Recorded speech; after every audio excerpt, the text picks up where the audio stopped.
통일에 대한 한국민의 인식에 대해서 공부해 보겠습니다. 먼저 한국인들이 통일을 원하는가에 대해서 말씀을 드리면요.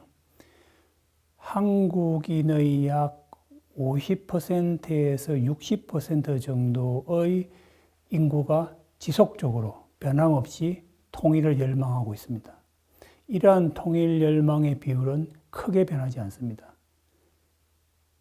그리고 통일에 대해서 아주 적극적이지 않지만 비교적 통일을 찬성하는 그런 비율은 20%에서 한 30% 정도 되고요. 통일을 원하지 않는 국민도 있습니다. 그 비율은 한 20% 정도라고 볼 수 있고요. 그렇지만 과거에 비해서 조금씩 늘어나고 있는 추세입니다. 이런 점에서 본다면 통일을 적극적으로나 혹은 소극적으로나 원하는 인구의 비율은 거의 90%에 가깝다라고 볼 수 있겠습니다. 이러한 통일을 열망하는 국민들을 세대별로 살펴보게 되면요. 과거에는 다시 말씀드리면 2008년도 기준으로 20대와 30대, 40대, 50대 세대별로 큰 차이를 느낄 수가 없습니다. 20대가 79%를 보였다면 50대는 83%가 통일을 열망했습니다. 그런데 최근에 들어서서 2018년을 기준으로 보게 되면요. 20대는 62%로 줄어들었고요. 50대는 여전히 83%로 변함없는 수치를 보이고 있습니다. 그리고 30대, 40대는 점차적으로 통일에 대해서 필요성을 느끼는 그런 세대입니다. 이런 측면에서 본다면 과거와 달리 오늘날 통일에 대한 세대별 차이가 일어나고 있다는 것입니다. 그 이유는 아마도 나이 든 세대의 경우에는 통일에 대한 감성적인 지지가 있는 반면에 젊은 세대의 경우에는 통일을 보다 좀 이성적으로 바라본다는 것이고 아마 그것은 통일 비용과 어느 정도 연관성이 있으리라 생각을 합니다. 통일 비용을 얼마나 부담할 생각이 있느냐라는 설문조사에 대해서 여러 가지 답변이 있는데요. 부담하고 싶지 않다라고 하는 국민들도 21%가 있습니다. 그리고 1만 원 이하가 24%, 그리고 2만 원에서 5만 원까지가 22%, 그리고 6만 원에서 10만 원까지가 16%, 그리고 11만 원에서 20만 원이 5.6%, 그리고 21만 원 이상이 9.9%입니다. 독일의 경우에는 대략 1인당 통일 비용이 우리나라 돈으로 약 10만 원 들었습니다. 그런 관점에서 본다면 10만 원 이상을 부담하겠다라고 해야만이 현실적인 통일 비용 부담이 되겠습니다. 그렇게 본다면 10만 원 이상을 부담하겠다라고 하는 국민은 약 15%가량밖에 되지 않습니다. 그런 측면에서 통일 비용에 대한 부담의 의지는 비교적 낮다라고 볼 수 있고요. 거기에 대해서 독일의 경우에는 동서독의 경제 차이가 그렇게 크지 않았습니다. 대략 5분의 1 내지는 6분의 1 정도의 경제 차이가 있었다라고 하는데 남북한의 경우에는 경제 격차가 50대 1입니다. 통일 이후에 남북한이 비슷한 수준의 경제력을 만들어내려면 동서독에 비해서 적어도 10배 이상의 통일 비용을 부담해야 된다는 그런 의미입니다. 그렇게 본다면 사실상 단순 계산식으로 볼 때 1인당 100만 원의 통일 비용 부담이 필요하다는 것이고요.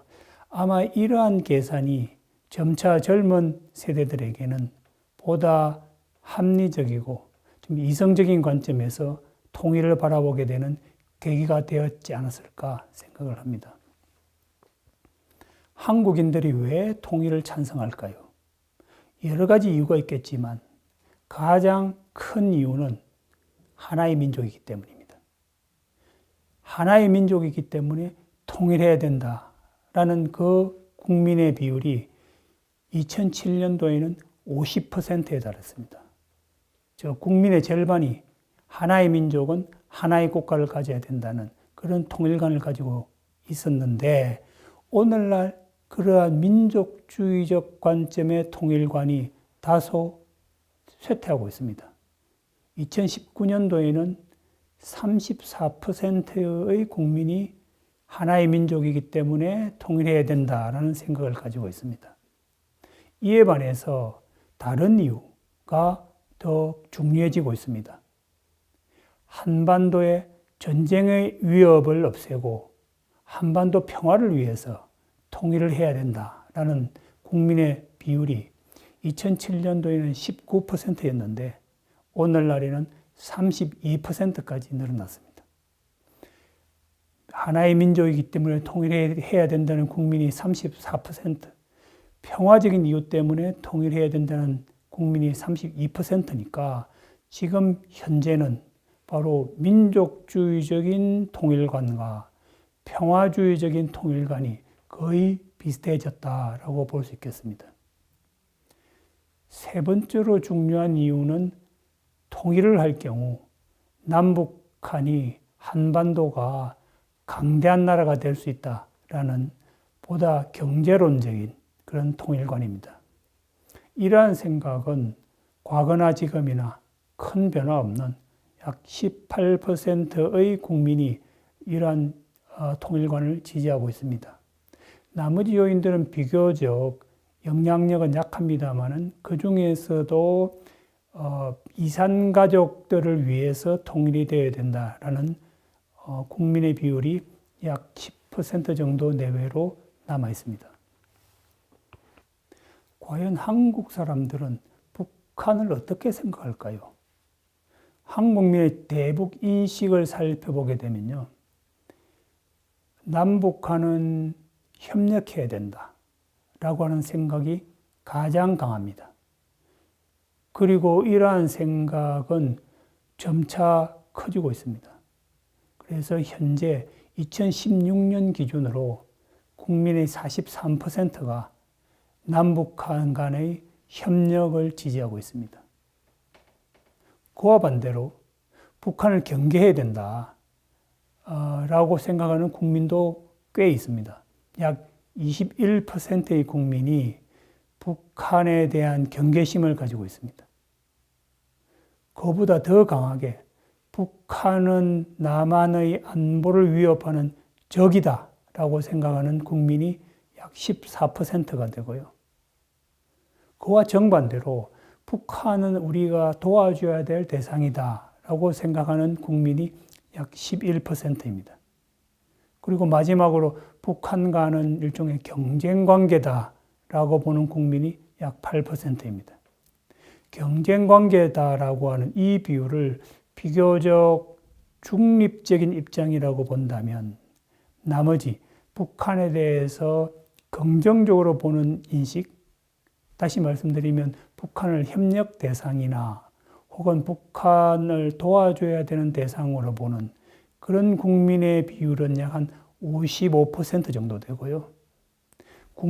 북한을 두려워하고 북한을 적으로 생각하는 국민의 비율은 한 35% 정도 됩니다. 이런 관점에서 본다면 한국민은 북한에 대해서 비교적 긍정적으로 보는 국민이 절반을 다소 조금 넘는 비율이 되고요.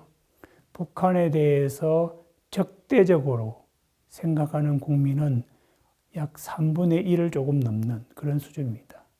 그런 관점에서 본다면 장기적으로는 한국민이 북한에 대해서 호의적이고 그리고 포용적인 통일을 할 수 있는 그런 인식 구조를 가지고 있다라고 말씀을 드릴 수 있습니다.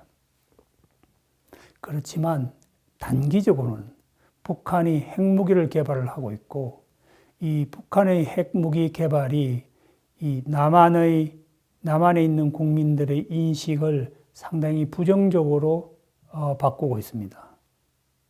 그래서 북한이 핵무기를 포기할 것이라고 믿느냐라고 하는 질문에 대해서 56%의 국민이 북한은 핵무기를 포기하지 않을 것이다 라고 생각을 하고 있고요.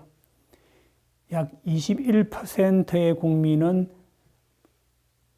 북한이 핵무기를 포기하지 않을 가능성이 높다라고 생각을 하고 있습니다. 그래서 이 두 수치를 합치게 되면 약 77%의 남한 국민들이 북한의 핵무기 포기에 대해서 비교적 부정적으로 보고 있다는 것이죠. 바로 이러한 부정적인 인식이 남북한의 분단을 더 촉진하고 있고 통일을 방해하는 요인이라고 볼 수 있겠습니다. 그래서 남북한의 문제에서 통일과 북한 핵무기 이 두 가지 요인이 가장 중요한 고려사항이라고 볼 수 있겠습니다.